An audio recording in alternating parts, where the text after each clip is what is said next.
ímpetu de servicio, de ver mejor a tu país, para ti y tu familia. La pasión por tu profesión es lo que te define, porque sabemos que eres bueno, pero queremos que seas el mejor.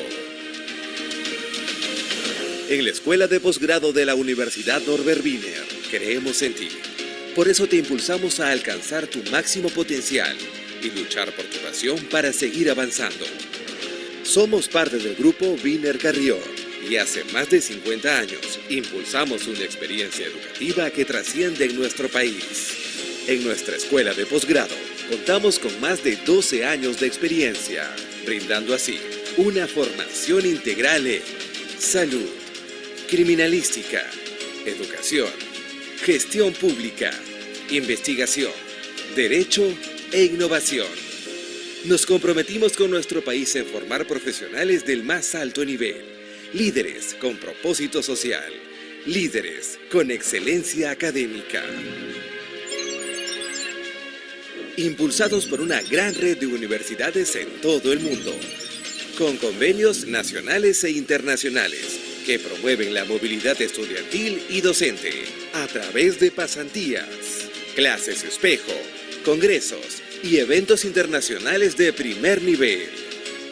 Nos impulsa el generar conocimiento propiciando el aprendizaje mediante la investigación y producción de artículos publicados en las principales revistas científicas del mundo. Nos impulsan nuestros docentes investigadores. Nos impulsan nuestros alumnos y egresados. Profesionales íntegros y competentes con visión global, capaces de superar cualquier obstáculo para seguir avanzando. Nos impulsa la misma pasión que te motivó, esa pasión que impulsa al máximo tu potencial. ¿Y a ti? ¿Qué te impulsa a crecer? Posgrado Universidad Norbert Wiener, tu impulso.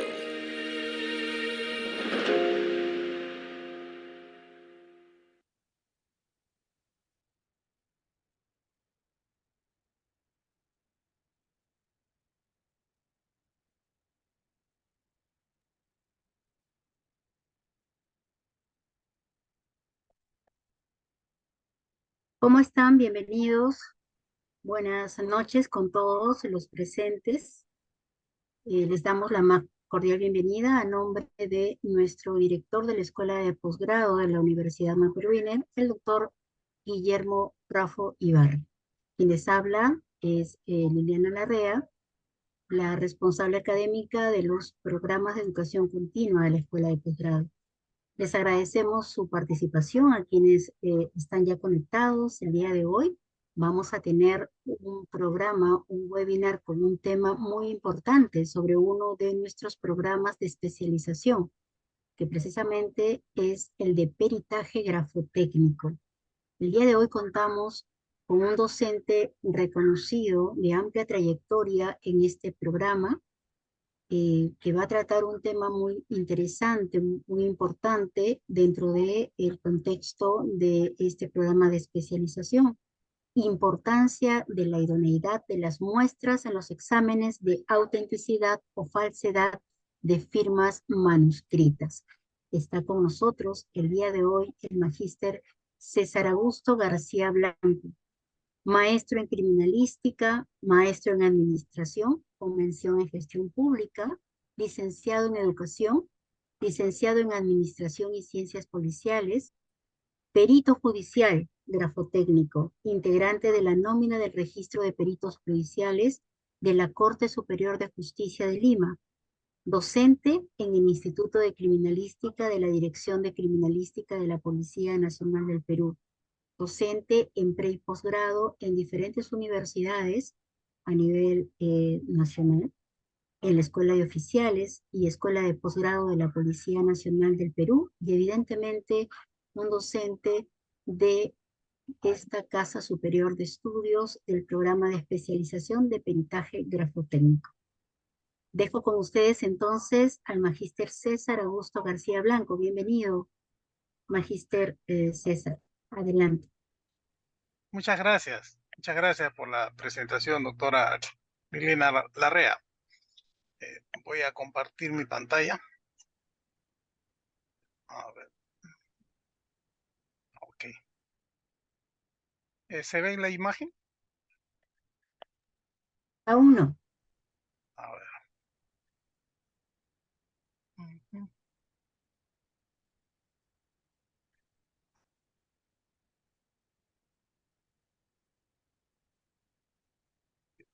Ahí, ya, ya. Ahora sí, ya podemos ver. Ok. Muchas gracias. Gracias por la presentación. En efecto, ¿no? El día de hoy hemos elegido un tema que es ampliamente conocida por todos los peritos, ¿no? Quienes tenemos el encargo de realizar algunos exámenes tendentes a establecer la autenticidad o falsedad de una firma manuscrita, ¿no? Y agradezco a la Universidad Norbert Wiener por permitirme difundir, ¿no?, en parte esta problemática que se viene dando, ¿no?, en la actualidad.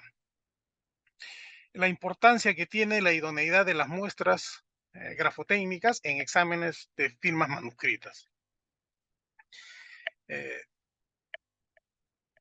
como contenidos para esta breve exposición, he considerado la problematización de las muestras grafotécnicas que son objeto de examen por parte de los especialistas de esta eh, disciplina, como es la grafotecnia. Grafotecnia llamada en nuestro país, en otros países, en otra bibliografía encontrarán diferentes denominaciones, ¿no?, pero con el objetivo en común de poder esclarecer eh, todos aquellos cuestionamientos que se puedan dar acerca de un documento físico. Vamos a hacer una breve problematización existente con las muestras objeto de examen, conocer las clases de muestras que se manejan, deficiencias, algunas deficiencias que se van a dar en el manejo de las muestras y qué requisitos técnicos debemos de tener en cuenta para hacer un pedido o solicitar un examen, ya sea una pericia oficial a través de el Departamento de Grafotecnia de la Dirección de Criminalística de la Policía Nacional o el laboratorio del Ministerio Público.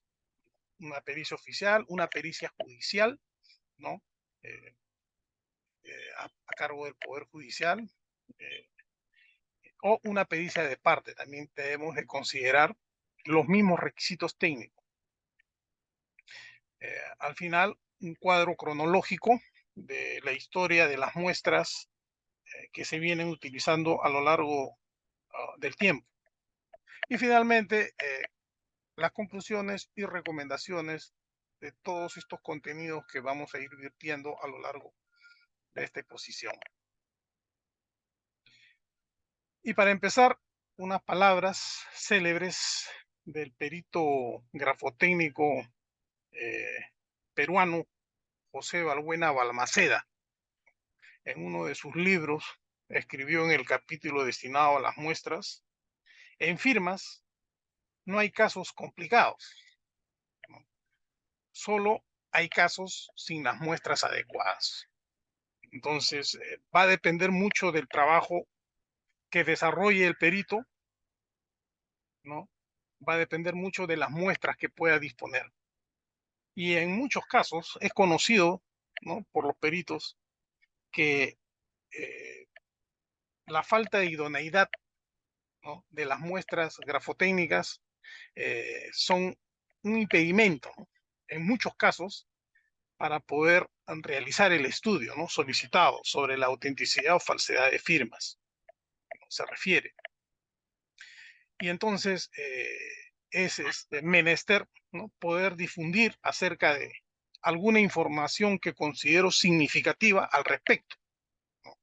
Es un problema que atañe a todos los operadores de justicia, ¿no?, desde los jueces, fiscales, peritos, pesquisas, abogados y público en general, porque nadie está libre de que en algún momento se pueda falsificar una firma, ¿no? Aparecer una firma falsificada en algún documento, ¿no? Y que genere ciertas obligaciones en nuestro perjuicio. Nadie está libre, nadie está ajeno a esta situación. Problematización en relación a las muestras que son objeto de examen. Cuando existe un cuestionamiento relacionado a la autenticidad de una firma que aparece en algún documento, se va a hacer un requerimiento a las áreas especializadas, ¿no? Llámese las pericias oficiales, se van a solicitar el examen pericial al Ministerio Público, por un lado, a la Dirección de Criminalística, por otro lado, ¿no? A los laboratorios criminalísticos de estas dos instituciones, y por el lado de las pericias judiciales se solicitará al REPEG, ¿no? Se designará un perito. Por el lado de la parte de la pericia de parte, se podrá contactar directamente con el perito. Entonces, cuando hay un requerimiento de una firma, se cuestiona una firma que se encuentra trazada, plasmada en un documento, se va a hacer un requerimiento, se va a solicitar, ¿no?, a los peritos a través de mesa de parte, secretaría, y estos a su vez, este pedido, esta solicitud va a ser asignada a un especialista. Y una de las primeras tareas que debe realizar todo perito, ¿no?, que tiene a su cargo el estudio de autenticidad o falsedad de firmas, entre otros exámenes, es la revisión de las muestras, ¿no? Porque de ello va a depender que pueda realizar el estudio encomendado, encargado, o tal vez tenga que devolver dicha solicitud, porque hay ciertos impedimentos de carácter técnico que no le permiten efectuar estudio alguno. Es por esta razón que se hace una revisión de la solicitud, el oficio, ¿no?, el petitorio en sí, y se procede a revisar eh, las muestras que han sido remitidas con este fin. Y vamos a tener dos caminos. Por un lado, podríamos encontrar que las muestras que han sido remitidas al área de investigación gráfica, llámese al departamento de grafotecnia o al área de grafotecnia, no cuenten con las muestras idóneas para su estudio, ¿no?, para su estudio comparativo, para el examen que se va a aplicar. Entonces se procederá a su devolución a través de un documento, un informe. Se procede a la devolución, ¿no?, y se hace de conocimiento sobre las imposibilidades de carácter técnico que limitan, ¿no?, a hacer el examen solicitado. Y por otro lado, si cuenta con las muestras que cumplan con ciertos requisitos de idoneidad, se procederá a hacer el informe pericial, ¿no?, de acuerdo al pedido. Pero dada la verificación de algunos expedientes, ¿no?, en mi época de perito, hace unos 10 a 15 años atrás, como perito oficial del departamento de grafotecnia, al cual desde aquí les envío un saludo porque se acerca su aniversario, pude hacer una verificación de todas las solicitudes que eran remitidas al departamento de grafotecnia y pude encontrar que habían muchas deficiencias en los pedidos, ¿no?, lo cual imposibilitaba que el perito pueda hacer un estudio, ¿no?, solicitado.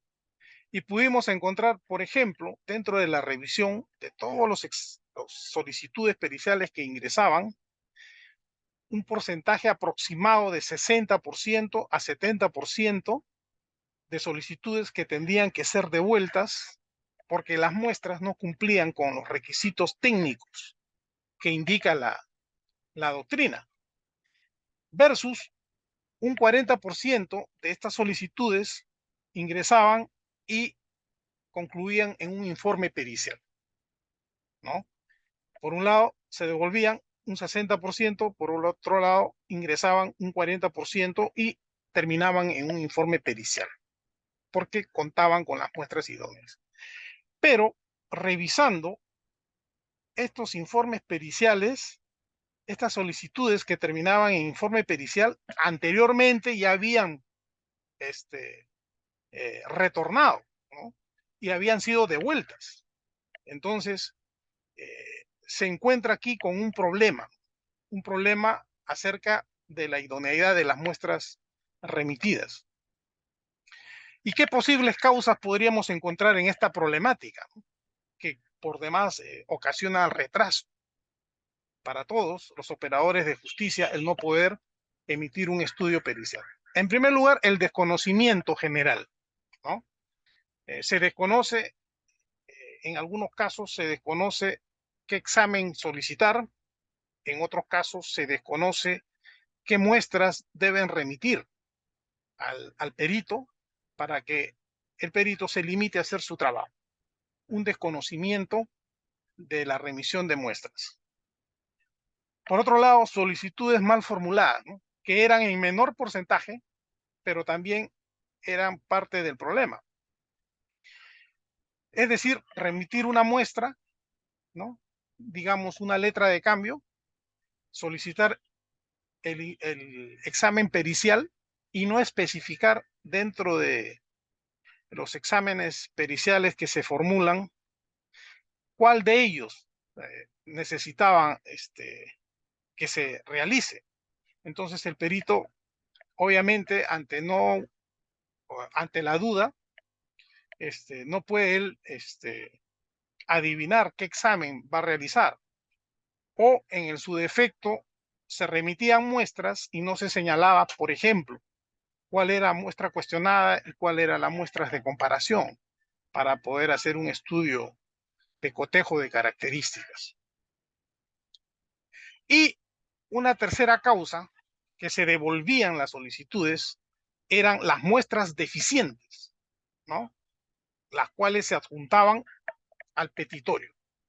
Es decir, no cumplían con ciertos requisitos, lo cual hacía que también sea un obstáculo para que el perito pueda hacer el estudio. ¿Y qué generaba finalmente todas estas causas? Generaban pérdida de tiempo para los operadores de justicia en general. El juez no podía emitir una sentencia debidamente motivada porque no tenía el medio probatorio. El fiscal igual no podría conducir sus investigaciones por falta por la misma causa. Los operadores de justicia igual, los peritos no podían hacer el estudio pericial, ¿no? Pero finalmente, quienes, digamos así, son aquí los más perjudicados, es el público usuario que solicita un estudio, ¿no? Un estudio de esta naturaleza, ¿no? Generándose pues un sentimiento de impotencia e ineficacia, ¿no? En las partes, ¿no? Que intervienen en el proceso. Finalmente son ellos los que padecen, ¿no? De esta problemática que les vengo a exponer. Un problema muy conocido por todos los peritos, por muchos operadores de justicia, pero que lo traigo a colación para poder subsanar las deficiencias, poder disponer de las muestras que cumplan con los requisitos de idoneidad necesarios y que el perito pueda hacer su labor, cuál es la de hacer el estudio, el examen pericial con las muestras a su disposición. Entonces nos damos con una problemática, principal problemática. La falta de idoneidad de las muestras grafotécnicas constituye una de las principales causas de la imposibilidad de la realización de un informe pericial. Esta falta de idoneidad hace que se motive el retraso en la realización de los informes periciales. Pero, ¿qué alternativas de solución ante esta problemática que tiene mucha data se han venido haciendo? Una vez identificado el problema, se han venido haciendo como parte de la solución una respuesta textual, ¿no? Que es el informe que da cuenta el perito sobre las imposibilidades técnicas y también las recomendaciones para un próximo pedido, ¿no? Si en caso se vuelva a hacer el pedido, ¿no? Se hace un informe y se le da una respuesta textual, ¿no? El motivo por el cual no se puede realizar el estudio y las recomendaciones para un próximo pedido. Por otro lado, también tenemos como respuesta textual los oficios que se realizan a las diferentes autoridades, ¿no? Que requieren frecuentemente de estos exámenes, fiscalías, Poder Judicial, ¿no? Con la finalidad de informar, ¿no? De estas consideraciones técnicas a fin de poder agilizar, ¿no? Dicha emisión. Y también están los manuales de criminalística, donde está ahí detallado cuáles son los requisitos que se deben de tomar en cuenta. Es una respuesta textual que ha tenido alguna eficacia, posiblemente, y la segunda alternativa de solución que se propone o se propuso y se ejecutó en épocas anteriores, el banco de muestras gráficas, ¿no?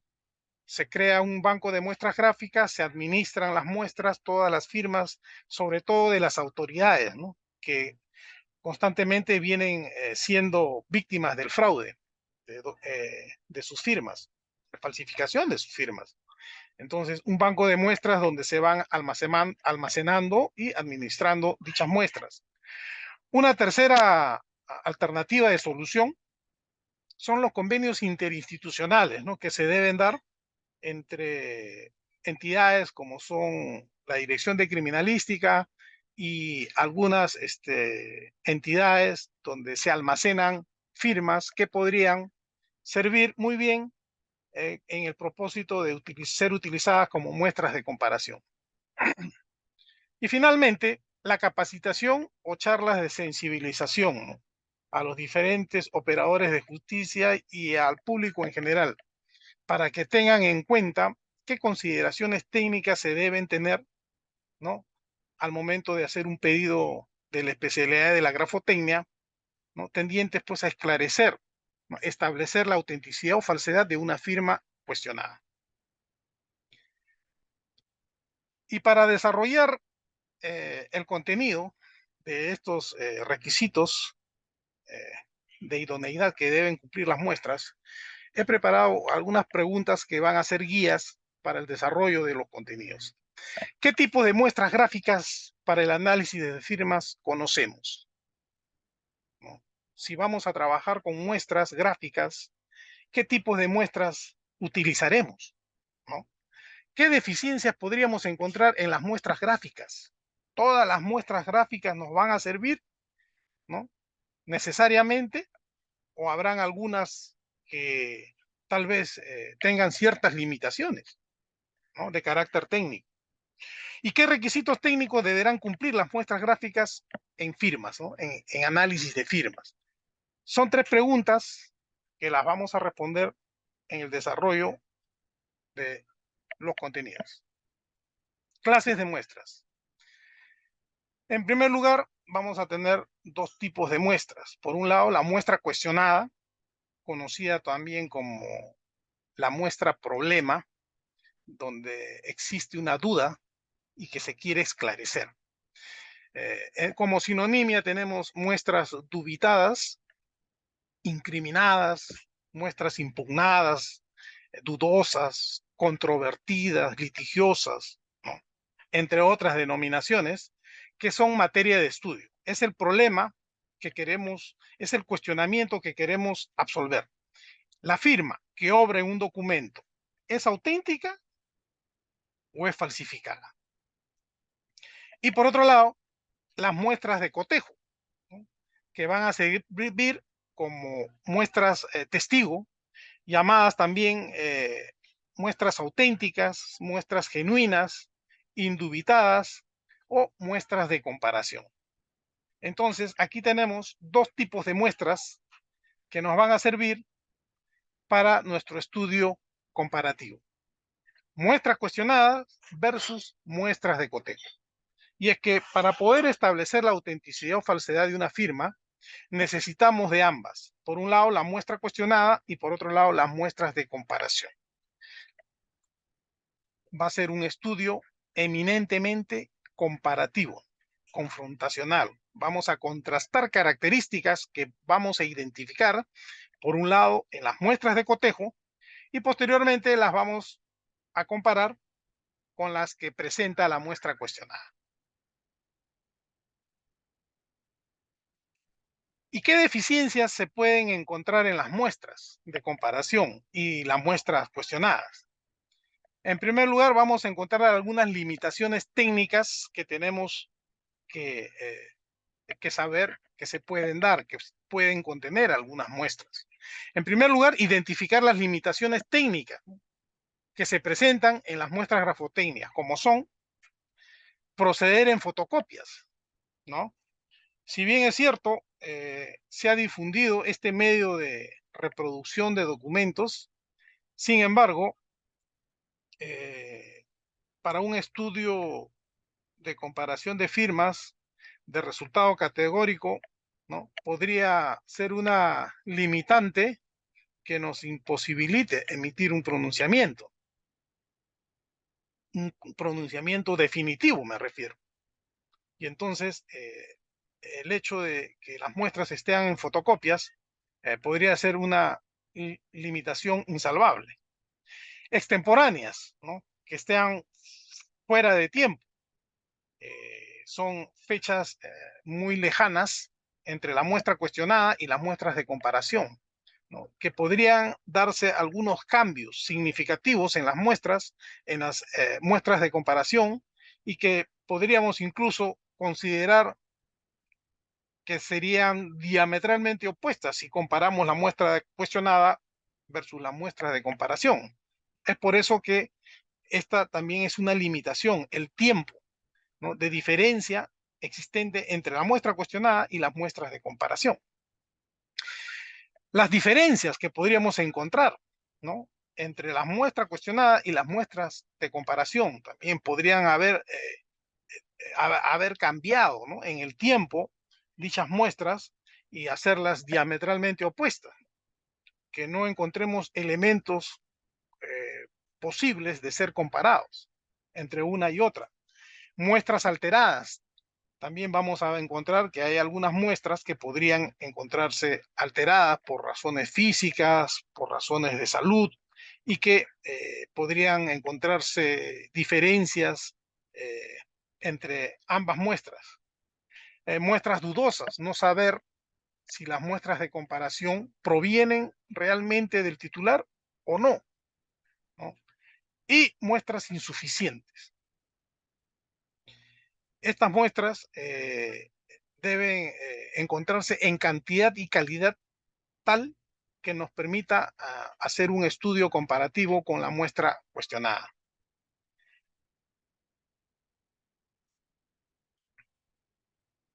Y finalmente, la falta de espontaneidad, ¿no? Que podríamos verificar en unas muestras de comparación, ¿no? Que han sido obtenidas de manera, si se quiere, a posteriori, ¿no? De las muestras cuestionadas, en las que la persona podría tener ciertas intenciones de variación o enmascaramiento, ¿no? En cuanto a las muestras, ¿no? Estas de tipo exprofesas, por ejemplo, ¿no? Y que nos darían, pues, todas estas limitaciones técnicas, eh, algunas dificultades, ¿no? Se podrían dar algunas dificultades para emitir un pronunciamiento. Y vamos a detallar una a una, ¿no? El tiempo es corto. La fotocopia. Son medios, ¿no? Como habíamos dicho, o mecanismos de reproducción de documentos que hoy en día están muy en uso y que por sus características son en extremo susceptibles de ser manipuladas en múltiples sentidos y formas. Es decir, hoy en día podría parecer un juego de niños que en un documento podamos nosotros cambiar diferentes partes de y obtener una copia que no advierta dichas modificaciones. Tenemos las fotocopiadoras, que es muy usada en todas las oficinas hoy en día, y que nos va a facilitar enormemente la labor. Y acá tenemos, por ejemplo, lo que se podría dar, ¿no?, con el empleo de estos medios de reproducción. Por ejemplo, yo tengo aquí un documento, el documento número 1, en las cuales voy a utilizar el membrete de este documento, de este primer documento, ¿no? Y lo voy a utilizar en el documento que voy a crear. Puedo tener un segundo documento donde utilizo el título y lo transfiero al documento que yo estoy generando. Luego tengo un tercer documento en donde utilizo el logotipo, ¿no?, y también lo transfiero al documento que voy creando. De un cuarto documento yo puedo obtener un párrafo, ¿no? Y en un quinto documento yo puedo obtener un segundo párrafo, y así voy creando un documento inexistente y voy extrayendo de otros documentos, como por ejemplo en el sexto documento extraigo la firma. En el séptimo documento voy a extraer el sello redondo, y en el octavo documento voy a extraer el pie de página. Y estoy creando un noveno documento extraído de diferentes partes. Esto hoy en día se puede hacer, ¿no?, con este sistema de impresión en fotocopia, previo escaneo de los documentos, y cada una de sus partes yo podría crear, ¿no?, un noveno documento. Además también de poder reproducir, entre otros, por ejemplo, el año oficial, ¿no?, de la denominación del año oficial. Podría copiar algún fondo de seguridad que pueda tener el documento original, los formatos. En algunos casos hay documentos, títulos, valores que utilizan formatos preestablecidos, prediseñados, la numeración, algunos dispositivos de seguridad, microtextos, imágenes coincidentes, entre otros, ¿no? Todo eso yo lo puedo trasladar a través de una fotocopia y crear un documento inexistente. Luego se someterá a examen pericial este documento, y seguramente el perito, al hacer su análisis de la firma, encontrará características, ¿no?, algunas características muy parecidas al auténtico. Algunas limitaciones. No es posible verificar la presión o profundidad del trazo. En el caso de las impresiones por fotocopiadora, efectivamente, ¿no?, son impresiones planas, ¿no? Entonces, no sucede como en un original, que en el trazo vamos a encontrar 3 dimensiones: el largo, el ancho y la profundidad del trazo, que la podemos ver por un lado y por el otro, por anverso y por reverso. El reverso basta pasar la yema de los dedos y podríamos ahí detectar el alto relieve producto de la fuerza, ¿no?, que se aplica, ¿no?, la presión, ¿no?, del puño escribiente. Lo que no pasaría con una fotocopia, por ejemplo. Ahí ya tenemos una limitación. Verificar interrupciones, verificar empalmes, enmiendas, ¿no?, y diferentes fraudes que se pueden dar en diferentes zonas del documento y que en una fotocopia tal vez no lo podamos percibir como sí lo haríamos en un original. Verificar lavados químicos, ¿no?, o borrados, ¿no?, que se podrían dar en los originales y que al momento de escanear y fotocopiar no se podrían ver. Puede sufrir cambios de dimensión al momento de imprimir una imagen, ¿no? Trazos finos, trazos suaves, ¿no? Vamos a encontrar cambios de velocidad y de tonalidad clara, ¿no?, que podrían desaparecer. Hay trazos que son imperceptibles en un original y que en una fotocopia tal vez podrían no apreciarse como tales. Es muy riesgoso emitir una conclusión definitiva, ¿no?, en este tipo de reproducciones, porque la fotocopia, además de no reproducir fielmente esas características gráficas señaladas, ni permitir la observación de la presión y velocidad, puede ser utilizada para realizar fraudes por montajes, ¿no?, como los que hice hace un momento. Estos documentos necesitan para ser validados la presencia del original correspondiente. Es decir, se requiere ver el original para poder validar, ¿no?, estas copias, si efectivamente provienen o no de su original. Otra imposibilidad técnica es la insuficiencia, ¿no? Otras de las deficiencias que afecta el proceso comparativo, paralizándolo prácticamente, ¿no?, por completo, es la insuficiencia de las muestras de cotejo. Hay casos en los que las firmas cuestionadas eran 4 y para resolverlo envían solo una muestra de cotejo, ¿no? Lo cual pues es prácticamente un imposible, ¿no? Porque ¿de dónde vamos a identificar las características gráficas de valor intrínseco si no es de las muestras de comparación? Y uno de los requisitos de las muestras de cotejo, las muestras de comparación, es que las muestras sean de naturaleza constante, es decir, que en todas las muestras que yo pueda revisar encuentre esa característica, ¿no?, que sea de aparición constante, ¿no?, en todas las muestras. Y entonces, una vez que yo identifico las características en las muestras de cotejo, podré identificar, podré comparar con las muestras cuestionadas.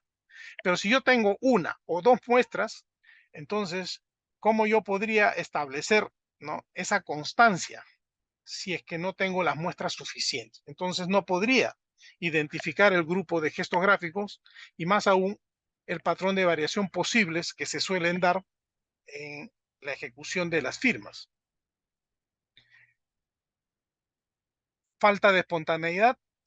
Lo ideal es buscar documentos de archivo, ¿no?, de carácter públicos o privados, donde se encuentren firmas que han sido realizadas de manera espontánea, en títulos valores emitidos y reconocidos por el titular. Por ejemplo, documentación de archivo de entidades públicas o privadas. Vamos a encontrar ahí en algunas instituciones firmas que nos van a poder servir como muestras de comparación.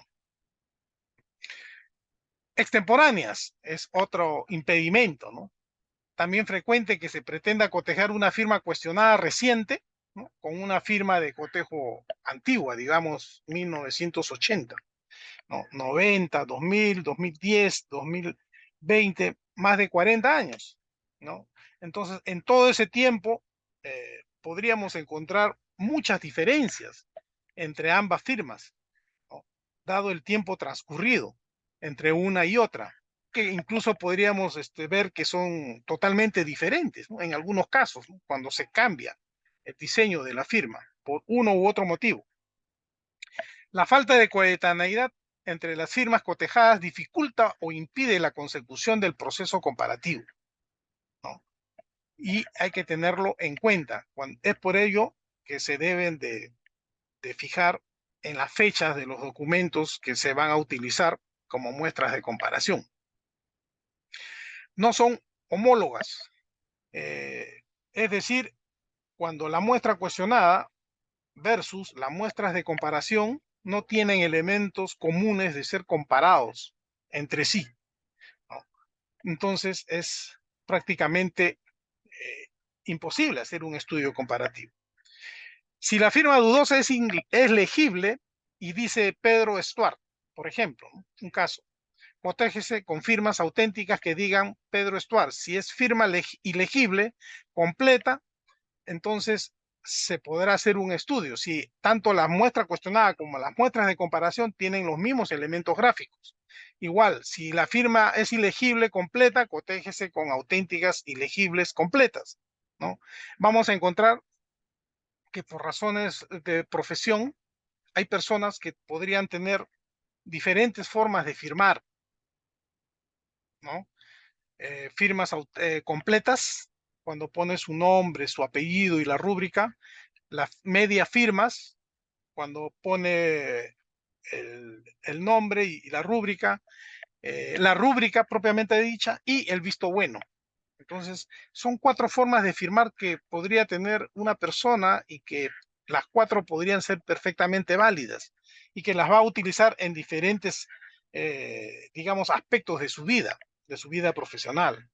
Por ejemplo, el caso de que hay personas que tienen que firmar muchos documentos durante el día, ¿no? Hay documentos que son de gran trascendencia y hay otros documentos que son de menor trascendencia. Entonces, en los documentos de mayor trascendencia harán una firma completa y en los documentos de menor trascendencia harán una media firma o tal vez una simple rúbrica, ¿no?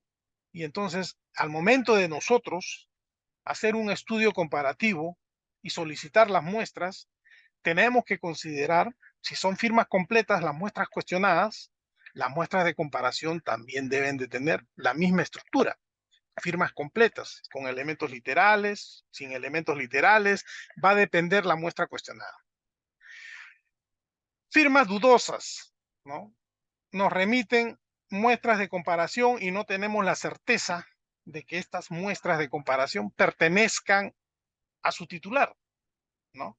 Las pudo haber firmado un familiar, un hermano, y cómo nosotros poder verificar si estas muestras de comparación corresponden o no al titular, ¿no?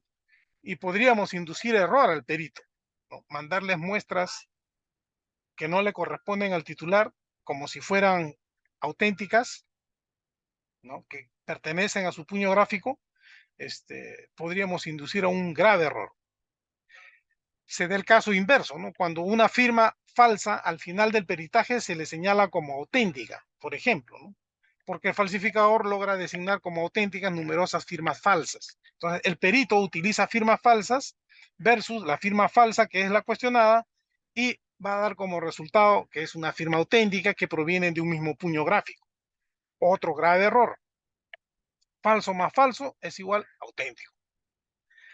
¿Y qué requisitos técnicos deberemos considerar para nuestros estudios de autenticidad o falsedad de firma? Es lo que dicta la doctrina.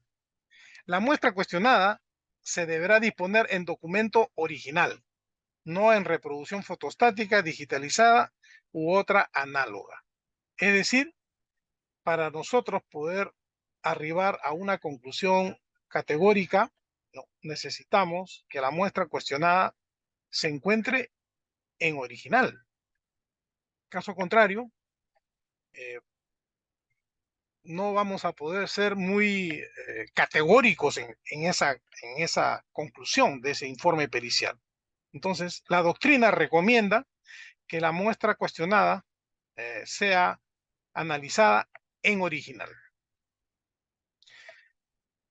¿Y qué problemáticas nos puede dar la muestra cuestionada? La reproducción electrostática o la fotocopia no es copia fiel del original, ¿no?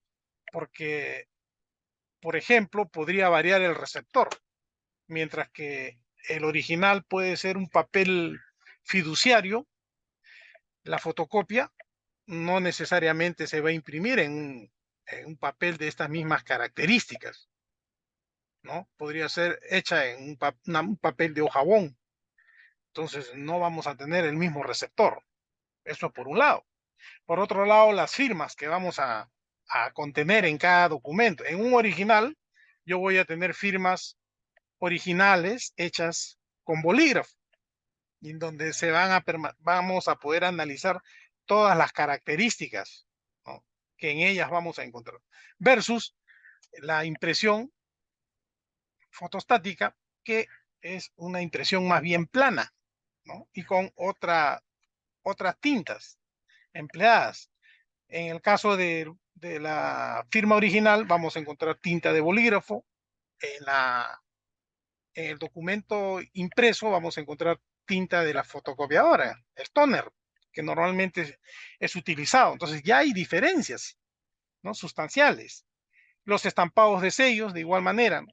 Por un lado tinta de tampón, por otro lado tinta de la fotocopiadora, en este caso el tóner. Y del mismo modo los sistemas de impresión que se utilizan, ¿no?, en la elaboración de un original versus la impresión con sus propias características que vamos a encontrar en una fotocopia. Y qué decir de los dispositivos de seguridad, ¿no?, que podrían contener el documento en original, lo cual no vamos a encontrar en una fotocopia. Entonces, la reproducción en fotocopia no es copia fiel del original, porque hay muchas características y hay muchos dispositivos de seguridad, ¿no?, que son y serán muy diferentes, ¿no?, entre ambas muestras. Esto en cuanto a la muestra cuestionada. En cuanto a las muestras de comparación, vamos a requerir de 7 principios. Estas muestras de cotejo deben de cumplir con estos 7 requisitos, estos requisitos de idoneidad para poder ser considerados como muestras idóneas de comparación. Mientras que por la muestra cuestionada solamente se exige que sea que la muestra sea, el requisito sea original. En las muestras de comparación vamos a requerir 7 principios, 7 características, ¿no?, y que las vamos a ver una a una. La originalidad, como ya lo hemos dicho, deben encontrarse las muestras de comparación en original, al no ser recomendable que se presenten en fotocopia, porque podrían inducir error al perito. Ya hemos visto que se pueden hacer fotomontajes y podrían de alguna manera validar una muestra inexistente.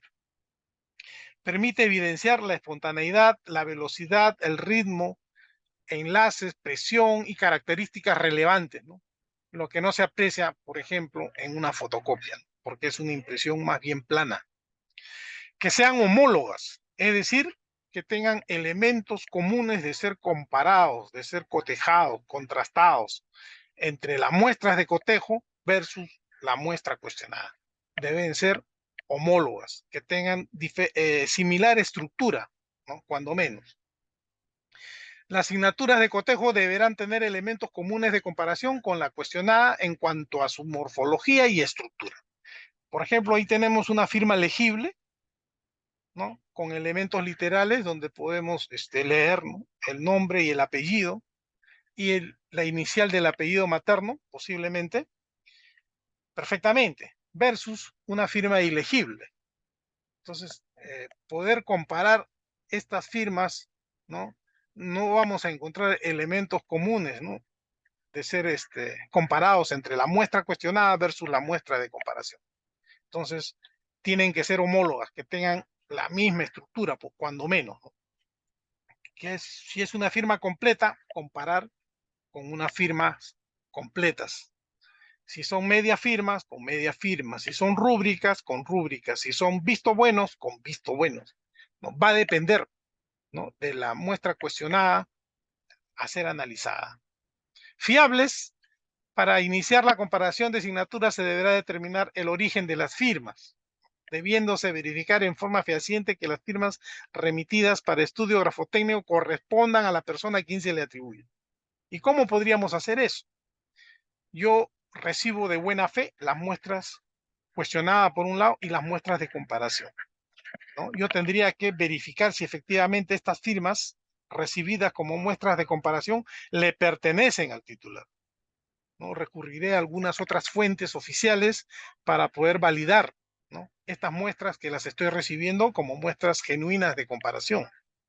Entonces, un requisito debe ser fiable, ¿no?, fiable, que se tenga la certeza que estas muestras provienen del puño gráfico del titular. Espontáneas, es decir, plasmadas en forma voluntaria, ¿no?, en forma natural y sincera, que desarrollan una velocidad y estilo propio del titular, que no se sienta forzado, que no se sienta obligado y que no tenga esas intenciones de distorsionar su verdadero grafismo, ¿no? Es importante disponer de firmas que sean espontáneas. Y la coetaneidad, que tiene que ver con el tiempo, ¿no?, suscritas de la misma época de la firma controvertida o lo más próximo a ella. Es decir, si el documento data del año 2000, entonces las muestras de comparación deben ser de esa época, 2001, 2002, del año 2000, 1999, 1998, lo más próximo posibles a la data o a la fecha de suscripción de ese documento. La coetaneidad tener en cuenta que existe variación contemporánea, ¿no?, entre la firma por factores de edad, habilidad, natural, evolución gráfica, condición profesional, condición mental, enfermedad del titular. Siempre vamos a experimentar una evaluación, una evolución. Por ejemplo, si yo tengo 4 fotografías de diferentes épocas de una misma persona, vamos a ver que se van experimentando una serie de cambios, ¿no? Y si nosotros viéramos estas 4 fotografías, podríamos decir que se tratan de 4 personas diferentes, ¿no?, por el cambio que vamos experimentando, ¿no?, en el aspecto fisonómico. Lo mismo pasa con la firma. La firma también va evolucionando a lo largo de los años. Es por esta razón que cuando hay una firma cuestionada que tiene una fecha cierta, necesitamos muestras de comparación que se hayan producido cercanos, lo más cercanos posible a esa fecha del documento cuestionado. Equicircunstancialidad. Esta característica, este requisito de idoneidad, se refiere pues a todas las circunstancias que rodearon al acto de firmar. Es decir, si la persona estaba parada, la persona estaba sentada, la persona apoyó sobre un libro, ¿no?, para firmar el documento, apoyó en un escritorio, apoyó sobre un maletín. Todas esas circunstancias que rodean al acto de firmar se deben también reproducir en las muestras de comparación. Es decir, si yo estoy analizando, por ejemplo, una letra de la firma que se encuentra en una letra de cambio, ahí tenemos un espacio delimitado por recuadros, por líneas. Entonces, yo voy a exigir que las muestras de comparación también cumplan con ese requisito, ¿no? Buscaré formatos en blanco de letras y haré firmar en los mismos espacios, ¿no?, para poder ver cómo reacciona la persona, cómo reacciona su cerebro, cómo utiliza el espacio disponible para que ubique la firma en tal o cual posición. Por ejemplo, esas circunstancias para mí son muy importantes, ¿no? Son puntos referenciales extrínsecos que si bien están fuera de la firma, pero que sin embargo condicionan a la firma a dichos espacios, ¿no?, muy importantes para poder tenerlos en cuenta, ¿no? Por ejemplo, una letra, un cheque, no tiene espacios prediseñados, ¿no? Hay formatos ya prediseñados donde hay un espacio disponible para la firma, ¿no? Y veremos pues cómo es que cada titular ubica la firma de acuerdo al espacio disponible.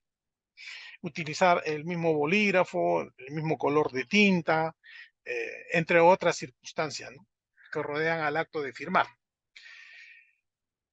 El principio o el requisito de suficiencia, ¿no?, deberán ser suficientes en cantidad y calidad, con el fin de destacar las características relevantes, así como establecer el patrón de variación posibles y el grupo de gestos gráficos. Mientras más firmas tenga el perito para su examen, ¿no?, tanto más elementos de convicción tendrá él para poder arribar a una conclusión de carácter o de resultados ciertos, precisos, categóricos, definitivos. Mientras más muestras tenga a su disposición el perito, tanto mayor certeza obtendrá en sus resultados. Toda persona que requiera de un estudio técnico de firmas deberá de agenciarse de la mayor cantidad de muestras originales, ¿no?, y no presentar solo una muestra indubitada para el examen grafotécnico, pues una firma de cotejo aisladas implica riesgo en las conclusiones, efectivamente, ¿no? Mientras mayores elementos de cotejo disponga el perito para su examen, tanto mayor certeza tendrá en sus resultados. Y ya para terminar, he podido revisar alguna bibliografía de algunos autores acerca del análisis de las muestras utilizadas en los exámenes de análisis de firmas,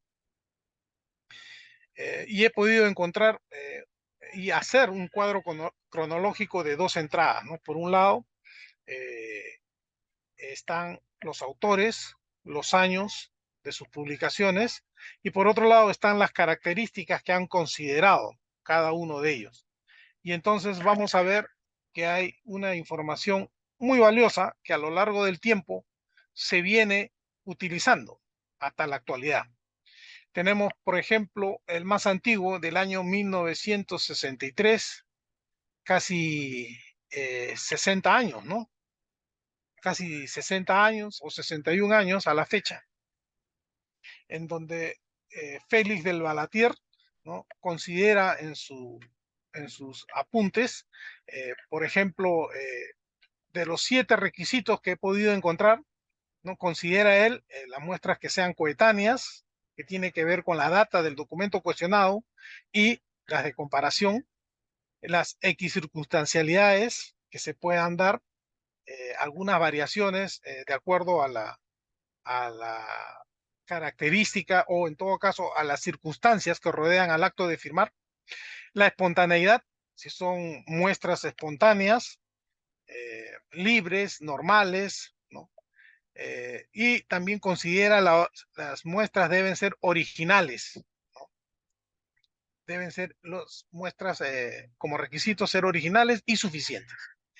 Luego tenemos a 1994, ¿no? Un año posterior, de Colombia, Luis Velázquez Posada, igual, él considera todos los requisitos de idoneidad, a excepción de las homólogas, no las menciona en su libro, pero resalta sí las demás muestras de cotejo que deben y cuestionadas que deben ser utilizadas en los exámenes. Por otro lado, el 99 de Argentina, Carlos Guzmán, también considera a todas las muestras, a excepción de las fiables, ¿no? Luego, de Perú, el perito grafotécnico Raimundo Urcia Bernabé, él en su libro considera también 3, 6, 7 características, todas las características que deben ser incluidas en un examen de autenticidad o falsedad de firmas. Luego, en el año 2000, ¿no? Procedente de España, Antonio Vega Ramos, él considera que sean coetáneas, fiables, originales y suficientes, en cantidad suficientes. Por otro lado, Patricio Roldán, de Argentina, año 2001, igual considera todas las características, a excepción de fiables y homólogas. Luego, el peruano José Luis Balbuena Balmaceda, del año 2005, en su libro sobre autenticidad de firmas, también considera los 7 requisitos que deben contener las muestras de cotejo y, como no, también la muestra cuestionada. Luego nos vamos acercando ya del 93 al 2006, en estas 2 ediciones de Argentina, José del Piccha también considera todos los requisitos a excepción de ser homólogas. Luego, el Manual de Criminalística de la Policía Nacional del Perú, ¿no? Emitido por la Dirección de Criminalística, considera también los 7 requisitos que deben contener las muestras de comparación. Y finalmente, ya más a nuestra época, 2017, México, Octavio Orellana Huyarco, también considera todos los requisitos, a excepción de las X circunstanciales y las homólogas. Entonces, como vemos, a lo largo de la historia, en los diferentes países, los exámenes que se han llevado a cabo para establecer la autenticidad o falsedad de firmas, se han considerado estos requisitos y que es importante, ¿no? Tenerlos siempre presentes al momento de establecer la autenticidad o falsedad de una firma, más aún si queremos arribar a conclusiones categóricas, a conclusiones definitivas, ¿no?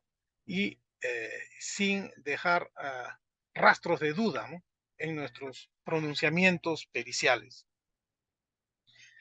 A modo de conclusiones, al ser el examen de la autenticidad o falsedad de firmas un examen eminentemente comparativo entre muestras cuestionadas y muestras de comparación, Se requiere de muestras de cotejo que cumplan con ciertos requisitos de idoneidad, los cuales garantizarán una conclusión correcta. A lo largo de la historia, los requisitos de idoneidad le han brindado al perito grafotécnico, como hemos podido ver en el cuadrito, los elementos de convicción necesarios para identificar durante su examen y posteriormente para demostrar en el proceso los hallazgos de un examen de autenticidad o falsedad de firmas. Y finalmente, en la medida que consideremos los requisitos de idoneidad que dicta la doctrina grafotécnica, estaremos en condiciones de demostrar nuestras conclusiones con solvencia técnica. Y a modo de recomendaciones, he tenido a bien en considerar, pues, para un examen de autenticidad o falsedad de firmas manuscritas, el resultado definitivo, ¿no? Se recomienda tener presente los requisitos de idoneidad que deben cumplir las muestras objeto de examen. Por un lado, la muestra cuestionada, que deben ser originales, y por otro lado, las muestras de comparación, que deben cumplir los 7 requisitos anteriormente señalados, ¿no? Principio de ser originales, el requisito de ser originales, coetáneas, suficientes, homólogas, fiables, equicircunstanciales y por ahí espontáneas, ¿no? Son 7 requisitos que debemos de tener en cuenta para poder tener un resultado de carácter categórico, ¿no? Tener presente que las deficiencias de las muestras gráficas de firmas aumentarán los riesgos de error en su resultado. Resulta necesario difundir estos requisitos de idoneidad entre todos los operadores de justicia para resultados más óptimos y sobre todo más oportunos, porque es cierto que por desconocimiento muchas veces se hace el pedido, se solicita el estudio, pero no se cumple con la remisión de las muestras de comparación, no se cumple con la remisión de la muestra cuestionada, o dentro de las muestras de cotejo existen algunas muestras que presentan las deficiencias vertidas, y eso hace que se retrase el estudio. Eso hace que muchas veces por la mala orientación al agraviado, ¿no?, en un proceso de autenticidad o falsedad de firmas, haga pues que, o se permita que los retrasos, ¿no?, que se dan y que se podrían muy bien subsanar, ¿no?, teniendo en consideración todos estos requisitos de idoneidad. Bueno, yo les agradezco la atención brindada y los espero en una nueva oportunidad. Estamos en el curso de peritajes grafotécnicos, enseñando parte de la doctrina grafotécnica, enseñando un poco de análisis de escrituras y firmas, ¿no? Y así como las prácticas periciales que nos permiten, pues, llegar a conclusiones y contribuir con la correcta administración de justicia. Muchas gracias por su atención, doctora. Muchas gracias por la oportunidad de poder difundir parte de esta apasionante disciplina científica como es la grafotecnia forense. Muchas gracias, Magíster César, por la excelente ponencia que ha podido compartir el día de hoy a través de este webinar con todos los invitados. Muchas gracias. Ahora vamos a compartir y compartir con ustedes lo que tenemos como parte de este programa de especialización en perito grafotécnico. Entonces, le agradecería, puede dejar de compartir y para poder compartir, Okay. profesor César.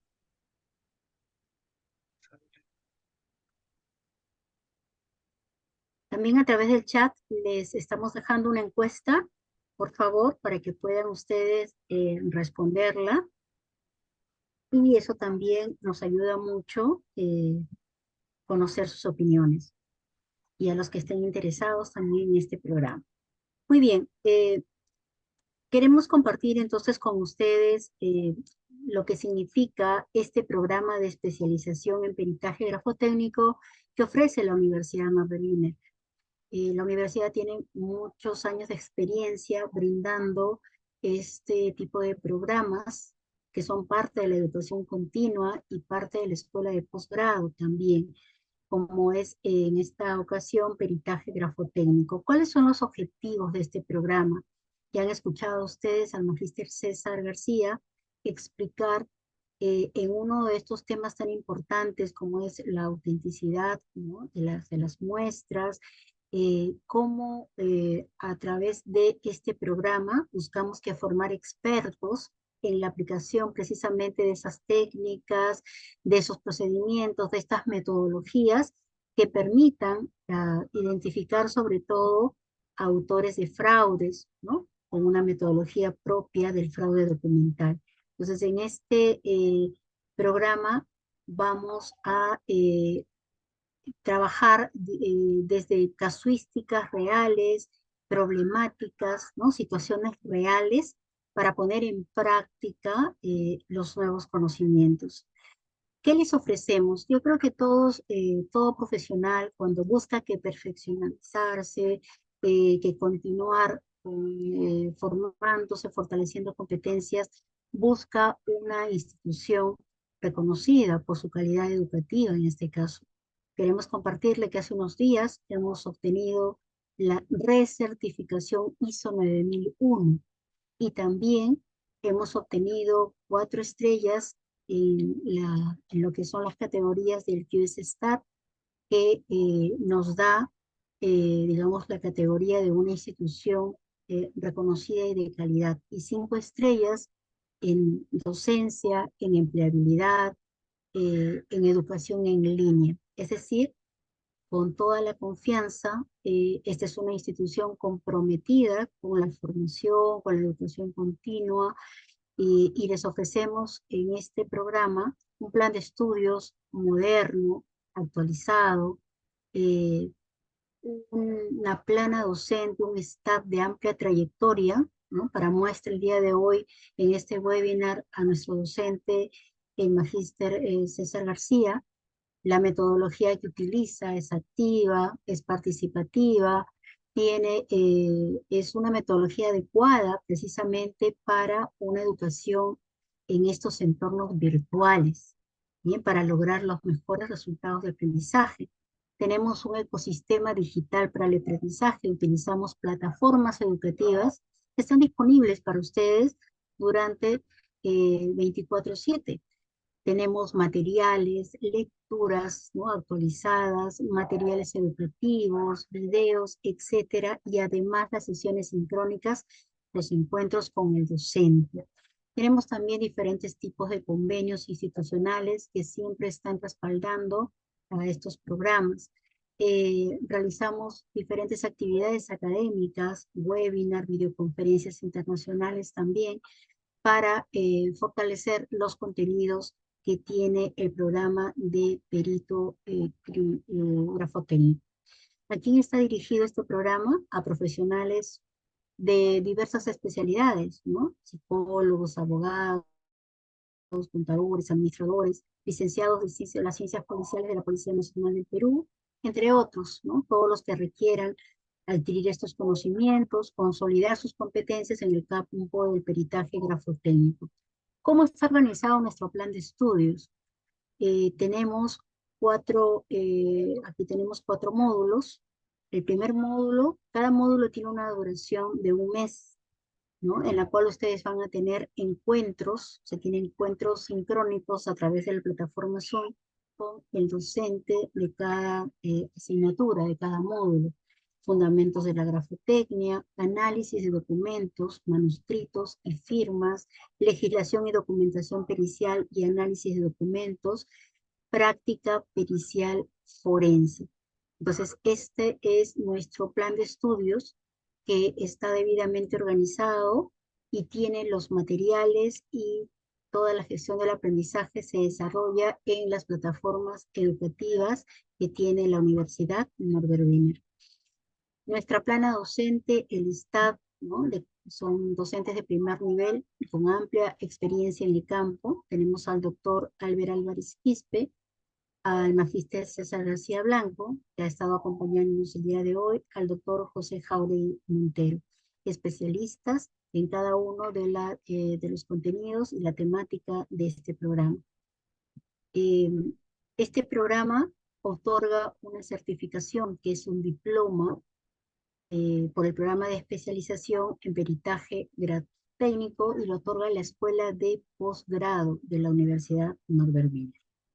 Entonces, tenemos aquí la información general que les va a brindar nuestra ejecutiva de ventas y esperamos tenerlos a todos ustedes como ya parte de nuestra universidad en este programa. Muchas gracias y adelante, por favor.